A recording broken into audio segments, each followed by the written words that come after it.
আসসালামু আলাইকুম, স্বাগতম ওয়ার্ল্ডকাস্ট সংবাদে। আমি মোহাম্মদ রায়হান আজকের সব আন্তর্জাতিক খবর নিয়ে হাজির হয়েছি। শুরুতেই জানিয়ে দিব সংবাদ শিরোনাম, তারপর বিস্তারিত। ইরানের মিসাইল উৎপাদন সীমিত ও দূরত্ব কমানোর শর্ত থেকে সরে এল যুক্তরাষ্ট্র। ইসরায়েলের বিরুদ্ধে যুদ্ধে জড়াবে হুথিরাও। ২৪ ঘণ্টায় সব পাল্টে দিল ইরান, যুদ্ধ থামাতে মরিয়া আমেরিকা। ইসরায়েলে ব্যালিস্টিক ক্ষেপণাস্ত্র হামলা, ইরানে বিস্ফোরণ। সমুদ্রপথে ইসরায়েলের বিরুদ্ধে এক অঘোষিত যুদ্ধে হুথিরা। আপনি যদি ইসরায়েলের ধ্বংস চান এবং মুসলিমদের বিজয় চান, তাহলে ভিডিওটিতে একটি লাইক ও চ্যানেলটি সাবস্ক্রাইব করে যাবেন। আসসালামু আলাইকুম, স্বাগতম জানাচ্ছি ওয়ার্ল্ডকাস্ট সংবাদে। আমি মোহাম্মদ রায়হান। এতক্ষণ শুনছিলেন সংবাদ শিরোনাম, এবার বিস্তারিত। আন্তর্জাতিক রাজনীতির দাবার বোর্ডে এক বিশাল পরিবর্তনের ইঙ্গিত পাওয়া যাচ্ছে, যেখানে ইরানের মিসাইল উৎপাদন সীমিত করা এবং মিসাইলের পাল্লা বা দূরত্ব কমানোর যে কঠোর শর্ত এতদিন যুক্তরাষ্ট্রের পক্ষ থেকে দেওয়া হয়েছিল তা থেকে সরে এসেছে ওয়াশিংটন, যা মধ্যপ্রাচ্যের ভূ রাজনীতিতে এক নতুন মোড় হিসাবে দেখা হচ্ছে। এতদিন ধরে পশ্চিমা বিশ্ব, বিশেষ করে আমেরিকা ও ইউরোপীয় দেশগুলো ইরানের ওপর ক্রমাগত চাপ সৃষ্টি করে আসছিল, যাতে তেহরান তাদের ব্যালিস্টিক মিসাইল কর্মসূচি সীমিত করে এবং মিসাইলের আঘাত হানার ক্ষমতা নির্দিষ্ট সীমার মধ্যে রাখে। কিন্তু বর্তমান পরিস্থিতির প্রেক্ষাপটে বাইডেন প্রশাসন অনুধাবন করতে পারছে যে শুধুমাত্র নিষেধাজ্ঞার হুমকি বা কঠোর শর্ত দিয়ে ইরানের সামরিক সক্ষমতাকে নিয়ন্ত্রণ করা সম্ভব হচ্ছে না, বরং এটি কূটনীতিক আলোচনার পথকে আরও রুদ্ধ করে দিচ্ছে। আন্তর্জাতিক সম্পর্ক বিশ্লেষকরা মনে করছেন, যুক্তরাষ্ট্রের এই শর্ত থেকে সরে আসা মূলত একটি কৌশলগত পিছুটান এবং একই সাথে বাস্তবতাকে মেনে নেওয়ার শামিল। কারণ ইরান তাদের মিসাইল প্রযুক্তিতে এতটাই স্বয়ংসম্পূর্ণ হয়ে উঠেছে যে এখন আর বাইরের দেশের যন্ত্রাংশ বা প্রযুক্তির উপর তাদের নির্ভর করতে হয় না, ফলে নিষেধাজ্ঞা দিয়ে এই উৎপাদন বন্ধ করা প্রায় অসম্ভব। তাছাড়া বর্তমান বিশ্ব পরিস্থিতিতে, বিশেষ করে ইউক্রেন সংকট এবং মধ্যপ্রাচ্যে চলমান উত্তেজনার মধ্যে, যুক্তরাষ্ট্র নতুন করে ইরানের সাথে কোনো সরাসরি সংঘাতে জড়াতে চাইছে না, বরং তারা চাইছে কূটনীতিক আলোচনার মাধ্যমে পরিস্থিতি কিছুটা শান্ত রাখতে। আর সেই আলোচনার টেবিলে ইরানকে বসানোর জন্যই হয়তো এই বিশাল ছাড় দেওয়ার সিদ্ধান্ত নেওয়া হয়েছে। তবে এই সিদ্ধান্তের ফলে ইসরায়েল এবং সৌদি আরবের মতো যুক্তরাষ্ট্রের মিত্র দেশগুলো বেশ উদ্বিগ্ন হয়ে পড়েছে, কারণ তারা মনে করে ইরানের মিসাইল কর্মসূচির ওপর কোনো নিয়ন্ত্রণ না থাকলে তা পুরো অঞ্চলের নিরাপত্তার জন্য হুমকি হয়ে দাঁড়াবে। যদিও ওয়াশিংটন তাদের আশ্বস্ত করছে যে এই ছাড় মানেই ইরানকে পূর্ণ স্বাধীনতা দেওয়া নয়, বরং এটি একটি বৃহত্তর যুক্তির অংশ। আপনারা যারা নিয়মিত আন্তর্জাতিক খবরাখবর রাখেন তারা নিশ্চয়ই জানেন যে মিসাইল টেকনোলজিতে পাল্লা বা রেঞ্জ অত্যন্ত গুরুত্বপূর্ণ একটি বিষয়, আর ইরান দাবি করে আসছে তাদের মিসাইল সম্পূর্ণ আত্মরক্ষামূলক। তাই যুক্তরাষ্ট্রের এই শর্ত শিথিল করার বিষয়টি তেহরান তাদের নৈতিক বিজয় হিসেবেই দেখছে। ইসরায়েলের বিরুদ্ধে চলমান সংঘাতে এবার সরাসরি যুদ্ধে জড়ানোর ঘোষণা দিয়েছে ইয়েমেনের শক্তিশালী সশস্ত্র গোষ্ঠী হুথি, যা মধ্যপ্রাচ্যের রণক্ষেত্রকে আরও বিস্তৃত এবং জটিল করে তুলেছে। এবং এই ঘোষণার ফলে লোহিত সাগর থেকে শুরু করে ইসরায়েলের মূল ভূখণ্ড পর্যন্ত নিরাপত্তার চরম সংকট তৈরি হয়েছে। হুথিরা অনেক আগে থেকেই ফিলিস্তিনিদের প্রতি তাদের সমর্থন জানিয়ে আসছিল, কিন্তু এবার তারা কেবল মৌখিক সমর্থনের মধ্যে সীমাবদ্ধ না থেকে সরাসরি সামরিক পদক্ষেপের দিকে এগিয়ে যাচ্ছে, যা ইসরায়েলের জন্য উত্তরাল ফ্রন্টের পাশাপাশি দক্ষিণাঞ্চল থেকেও একটি বড় হুমকির কারণ হয়ে দাঁড়িয়েছে। সামরিক বিশ্লেষকরা বলছেন, হুথিদের হাতে রয়েছে দূরপাল্লার ব্যালিস্টিক মিসাইল এবং অত্যন্ত আধুনিক ড্রোন প্রযুক্তি, যা প্রায় ২,০০০ কিলোমিটার পথ পাড়ি দিয়ে ইসরায়েলের গুরুত্বপূর্ণ শহরগুলোতে আঘাত হানতে সক্ষম। আর এই সক্ষমতা ব্যবহার করেই তারা যুদ্ধে জড়ানোর পরিকল্পনা করছে। বিষয়টিকে হালকাভাবে দেখার কোনো সুযোগ নেই, কারণ হুথিরা এর আগেও সৌদি আরব এবং সংযুক্ত আরব আমিরাতের মতো শক্তিশালী দেশগুলির বিরুদ্ধে দীর্ঘস্থায়ী যুদ্ধ চালিয়ে তাদের সক্ষমতার প্রমাণ দিয়েছে। তাই ইসরায়েলের বিরুদ্ধে তাদের এই সরাসরি যুদ্ধের ঘোষণা পুরো অঞ্চলের নিরাপত্তা ব্যবস্থাকে তছনছ করে দিতে পারে। বিশেষ করে লোহিত সাগরের বাব এল মানদেব প্রণালীতে হুথিদের শক্তিশালী অবস্থান ইসরায়েলের সমুদ্র বাণিজ্য এবং জ্বালানি সরবরাহের জন্য বড় এক বাধা হয়ে দাঁড়াতে পারে। আর যদি তারা সত্যিই বড় ধরনের কোনো আক্রমণ চালায়, তবে আমেরিকা ও তার মিত্ররা এই যুদ্ধে আরও গভীরভাবে জড়িয়ে পড়তে বাধ্য হবে। হুথিদের এই যুদ্ধ ঘোষণার পেছনে ইরানের প্রচ্ছন্ন মদদ রয়েছে বলে পশ্চিমা মিডিয়াগুলো দাবি করছে, কারণ ইরান সমর্থিত অ্যাক্সিস অফ রেজিস্ট্যান্স বা প্রতিরোধ বলয়ের অন্যতম সদস্য হল এই হুথি বিদ্রোহীরা, আর তারা যুদ্ধে নামা মানেই হল ইসরায়েলকে চার পাশ থেকে ঘিরে ফেলার একটি সুপরিকল্পিত কৌশল বাস্তবায়ন করা।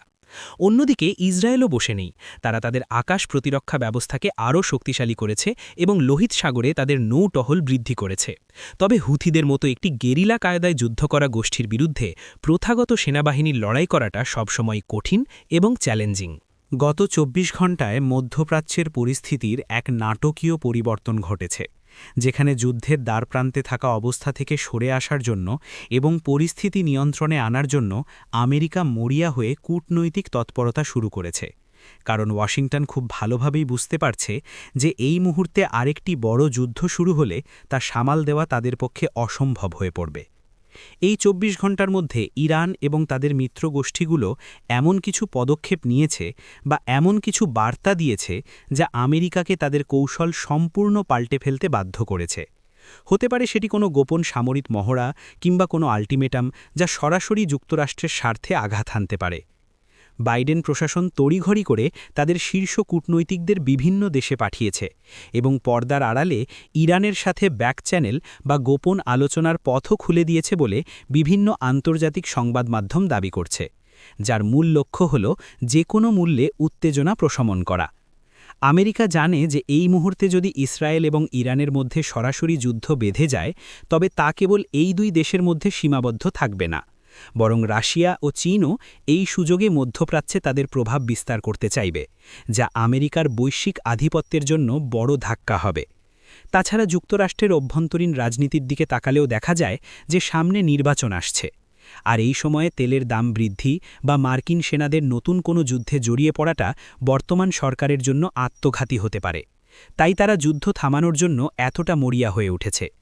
এই ২৪ ঘণ্টার ঘটনাবলী প্রমাণ করে যে আন্তর্জাতিক রাজনীতিতে কোনো কিছুই স্থায়ী নয় এবং শক্তিশালী দেশগুলো পরিস্থিতির চাপে পড়ে তাদের সিদ্ধান্ত বদলাতে বাধ্য হয়, বিশেষ করে যখন প্রতিপক্ষ সমান শক্তিশালী বা কৌশলী হয়। ইসরায়েলের ভূখণ্ডে একের পর এক ব্যালিস্টিক ক্ষেপণাস্ত্র আছড়ে পড়ার ঘটনা এবং এর ঠিক পরপরই ইরানের অভ্যন্তরে রহস্যজনক বিস্ফোরণের খবর আন্তর্জাতিক অঙ্গনে চরম আতঙ্কের সৃষ্টি করেছে, যা ইঙ্গিত দিচ্ছে যে ছায়াযুদ্ধ বা প্রক্সি ওয়ারের যুগ শেষ হয়ে এখন সরাসরি সম্মুখ সমরের সূচনা হয়েছে। ইসরায়েলের অত্যন্ত সুরক্ষিত আয়রন ডোম এবং অ্যারো ডিফেন্স সিস্টেম ভেদ করে ব্যালিস্টিক মিসাইলগুলো যখন তেলাবিব বা অন্যান্য শহরের দিকে ছুটে যাচ্ছিল, তখন সাইরেনের শব্দে পুরো এলাকা প্রকম্পিত হয়ে ওঠে এবং সাধারণ মানুষ বাংকারের দিকে ছুটতে থাকে, যা ইসরায়েলের নিরাপত্তা ব্যবস্থার ওপর এক বড় প্রশ্নচিহ্ন এঁকে দিয়েছে। এই হামলার ধরন এবং ব্যাপকতা দেখে সামরিক বিশেষজ্ঞরা বলছেন এটি কোনো সাধারণ রকেট হামলা নয়, বরং অত্যন্ত নিখুঁত এবং শক্তিশালী গাইডেড মিসাইল ব্যবহার করা হয়েছে, যা নির্দিষ্ট লক্ষ্যবস্তুতে আঘাত হানতে সক্ষম, আর এর মাধ্যমেই প্রতিপক্ষ তাদের সামরিক সক্ষমতার জানান দিয়েছে। অন্যদিকে ঠিক এই ঘটনার রেশ কাটতে না কাটতেই ইরানের বিভিন্ন গুরুত্বপূর্ণ স্থাপনায় বিস্ফোরণের খবর পাওয়া গেছে, যা ধারণা করা হচ্ছে ইসরায়েলের পাল্টা জবাব বা সাইবার আক্রমণের ফল, যদিও আনুষ্ঠানিকভাবে কেউ এর দায় স্বীকার করেনি। ইরানে এই বিস্ফোরণগুলো হয়তো তাদের মিসাইল তৈরির কারখানা বা পারমাণবিক গবেষণা কেন্দ্রের আশেপাশে ঘটেছে বলে স্যাটেলাইট ইমেজে ইঙ্গিত পাওয়া যাচ্ছে, যা পরিস্থিতির ভয়াবহতাকে আরও বাড়িয়ে দিয়েছে। এই পাল্টাপাল্টি হামলার ঘটনা প্রমাণ করে যে দুই পক্ষই এখন আর কোনো রাখঢাক রাখছে না এবং ইটটি মারলে পাটকেলটি খেতে হবে এই নীতিতেই তারা এগিয়ে যাচ্ছে।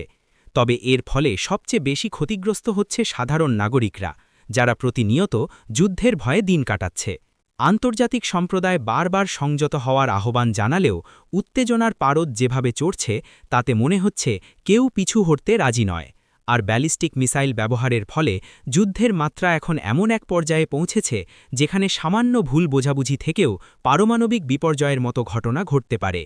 এই সংঘাতের ফলে মধ্যপ্রাচ্যের আকাশসীমা যেমন অনিরাপদ হয়ে পড়েছে, তেমনি বিনিয়োগকারীরাও শঙ্কিত হয়ে পড়ছেন, যার প্রভাব পড়ছে বিশ্ব শেয়ার বাজারে। সমুদ্রপথে ইসরায়েলের বিরুদ্ধে এক অঘোষিত যুদ্ধে নেমেছে ইয়েমেনের হুথি বিদ্রোহীরা, যারা লোহিত সাগর এবং আরব সাগরে ইসরায়েলগামী বা ইসরায়েলের সাথে সম্পর্কিত যে কোনো বাণিজ্যিক জাহাজকে লক্ষ্যবস্তু বানাচ্ছে এবং এর মাধ্যমে তারা ইসরায়েলের অর্থনীতিকে পঙ্গু করে দেওয়ার এক অভিনব কৌশল বেছে নিয়েছে। এই যুদ্ধ কোনো প্রথাগত যুদ্ধ নয় যেখানে সেনাবাহিনী মুখোমুখি লড়াই করে, বরং এটি একটি মেরিটাইম বা নৌ অবরোধের মতো পরিস্থিতি, যেখানে হুথিরা ড্রোন এবং ছোট স্পিডবোট ব্যবহার করে বিশাল সব কার্গো জাহাজের উপর হামলা চালাচ্ছে বা জাহাজ হাইজ্যাক করে নিয়ে যাচ্ছে।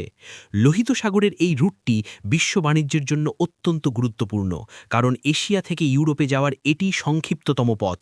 আর এই পথেই হুথিদের এই অঘোষিত যুদ্ধের কারণে বড় বড় শিপিং কোম্পানিগুলো এখন তাদের রুট পরিবর্তন করে আফ্রিকা ঘুরে দীর্ঘ পথ পাড়ি দিতে বাধ্য হচ্ছে, যার ফলে পরিবহন খরচ এবং পণ্যের দাম হু হু করে বাড়ছে। হুথিরা স্পষ্ট জানিয়ে দিয়েছে যে গাজায় ইসরায়েলের আগ্রাসন বন্ধ না হওয়া পর্যন্ত তাদের এই সমুদ্রযুদ্ধ চলতে থাকবে, আর তাদের এই হুমকির ফলে ইসরায়েলের ইলাত বন্দর প্রায় অচল হয়ে পড়ার উপক্রম হয়েছে, যা দেশটির আমদানি রপ্তানির জন্য বিশাল বড় ধাক্কা। আমেরিকা এবং তার মিত্ররা মিলে লোহিত সাগরে একটি টাস্ক ফোর্স গঠন করে জাহাজগুলোর নিরাপত্তা দেওয়ার চেষ্টা করছে ঠিকই, কিন্তু সমুদ্রের বিশাল এলাকা জুড়ে হুথিদের মতো একটি অদৃশ্য শত্রুর সাথে লড়াই করা অত্যন্ত কঠিন হয়ে দাঁড়িয়েছে।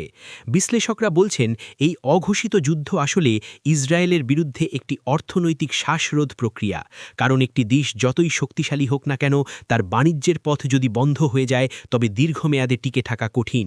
হুথিদের এই কৌশলের ফলে কেবল ইসরায়েল নয়, মিশরও সুয়েজ খালের রাজস্ব হারিয়ে ক্ষতিগ্রস্ত হচ্ছে এবং পুরো বিশ্বজুড়ে সাপ্লাই চেনে বড় ধরনের বিপর্যয় দেখা দিচ্ছে। সমুদ্রের নীল জলরাশি এখন বারুদের গন্ধে ভারী হয়ে উঠেছে এবং এই অঘোষিত যুদ্ধ কবে শেষ হবে বা এর পরিণতি কী হবে তা কেউ নিশ্চিত করে বলতে পারছে না। তবে এটি নিশ্চিত যে আধুনিক যুদ্ধে সমুদ্রপথের নিয়ন্ত্রণ কতটা গুরুত্বপূর্ণ তা হুথিরা বিশ্বকে চোখে আঙুল দিয়ে দেখিয়ে দিচ্ছে।